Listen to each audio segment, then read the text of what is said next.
রান্না করব ডাটা দিয়ে, সাথে একটা আলু দিছি, এটা নতুন ডাটা। এই চিংড়ি মাছগুলো দিয়ে রান্না করব। এখানে সাথে আছে টমেটো কুচি, মরিচ কুচি।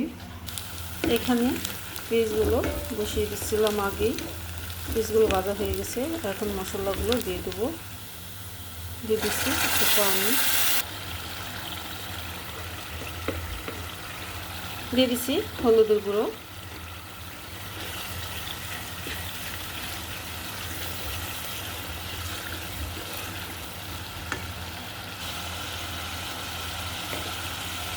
দিয়ে দিচ্ছি জিরের গুঁড়ো, শুকনো মরিচের গুঁড়ো, হলো ধনার গুঁড়ো। মশলাটা সুন্দর করে নেড়ে চেড়ে কষিয়ে নেব।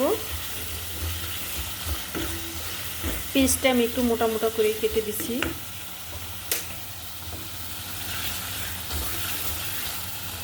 দিয়ে দিচ্ছি টমেটো কুচি, কাঁচামরিচ কুচি,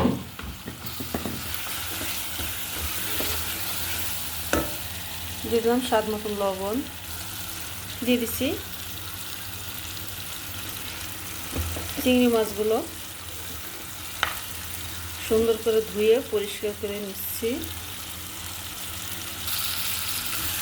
এগুলো সুন্দর করে নেড়ে চেড়ে কষিয়ে নেব।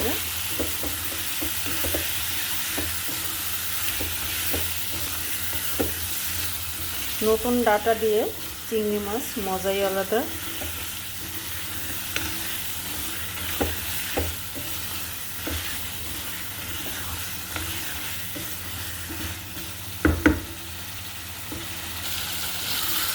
চিংড়ি মাছগুলো আমার কষানো হয়ে গেছে।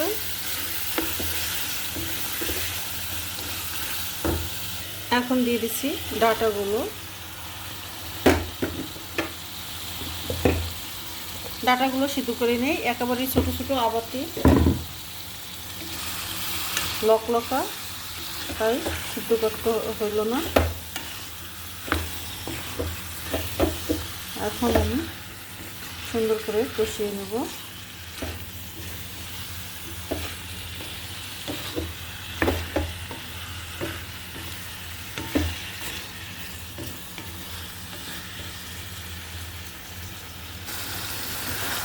ডাটাগুলো কষানো হয়ে গেছে, মাছের সাথেই একলগে কষিয়ে নিলাম।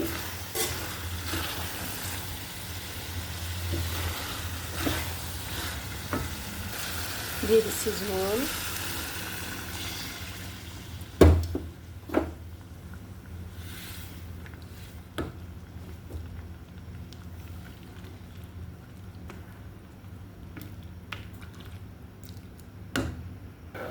ঢাকনা দিয়ে দমে রেখে দিয়েছিলাম 20 মিনিট। 20 মিনিট পরে চলে আসলাম।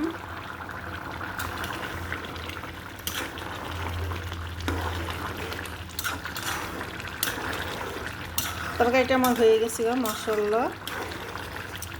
যেহেতু নতুন ডাটা একটু ঝোল ঝোলই রাখবো। তা রান্নাটা কেমন হলো সবাই কমেন্ট বক্সে কমেন্ট করে জানাবেন। ভালো লাগলে লাইক দিবেন, শেয়ার করবেন, কমেন্ট করবেন। আর চাইলে আমার মতন করে এভাবে চিংড়ি মাছ দিয়ে নতুন ডাটা রান্না করে খেয়ে দেখতে পারেন। আশা করি ভালো লাগবে। তো ভালো থাকেন, সুস্থ থাকেন, খোদা হাফেজ।